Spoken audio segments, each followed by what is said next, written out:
All right, now for a closer look at the issue surrounding the state visit by the Indian Prime Minister, we're joined by Amit Pandya. Mr. Pandya is a senior associate at the Stimson Center, an organization dedicated to promoting international peace and security, and he joins us from Washington. Nice to see you again.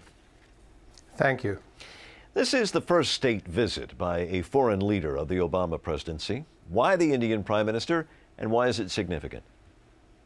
Well, I think that we've seen that the U.S. sets increasing store by its relationship with India. India obviously is a rising economic power.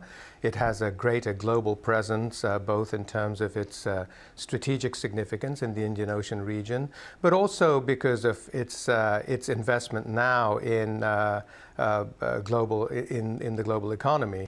It has been said, and it was actually reflected in the story we saw just prior to this interview, that many Indians view President Obama with suspicion.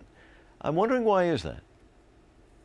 Well, I think that, there's two reasons, really. One is that there was a sense that the last administration, the administration of George W. Bush, had really made great strides in recognizing India and its aspirations to be a global player. I think that there's a sense that the Obama administration doesn't quite see things that way. I think that there's a concern about the statement that was made by the Chinese president and President Obama after the recently concluded visit there.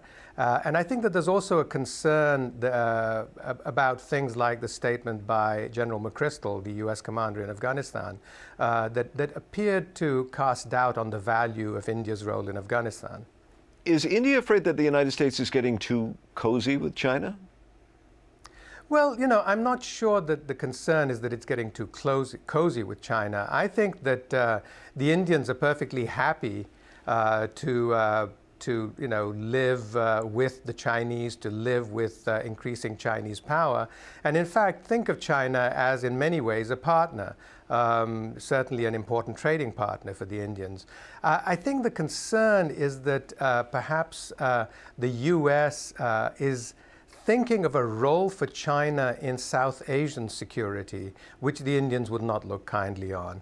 I think that the Indians don't see the Chinese as an honest broker, which is what was implied in the joint statement between President Obama and President Hu. And I think that they, in fact, see it more as a mischief maker when it comes to South Asian security. You mentioned already Afghanistan, but I'm wondering, what role does or should India play in the fight against the militants in Afghanistan and Pakistan?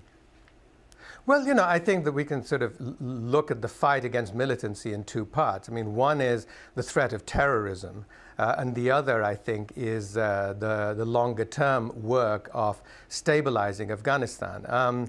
The Indians are very vulnerable to terrorism, have suffered repeated and serious attacks from terrorists, and therefore they clearly are a front line in the fight against terrorism, and they know that they have to do their own work at home to fight those networks based in Afghanistan and Pakistan. But beyond that, I think that the Indians would like to play, as they have done, a constructive role in Afghanistan. And of course, they think that they have national interests, security interests there, so they also want to play a diplomatic and even an intelligence role there.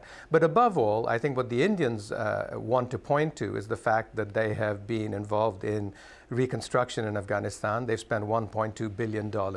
And I think that that's the way they would like to be seen. Amit Pandya, thank you very much for joining us. Thank you, Martin.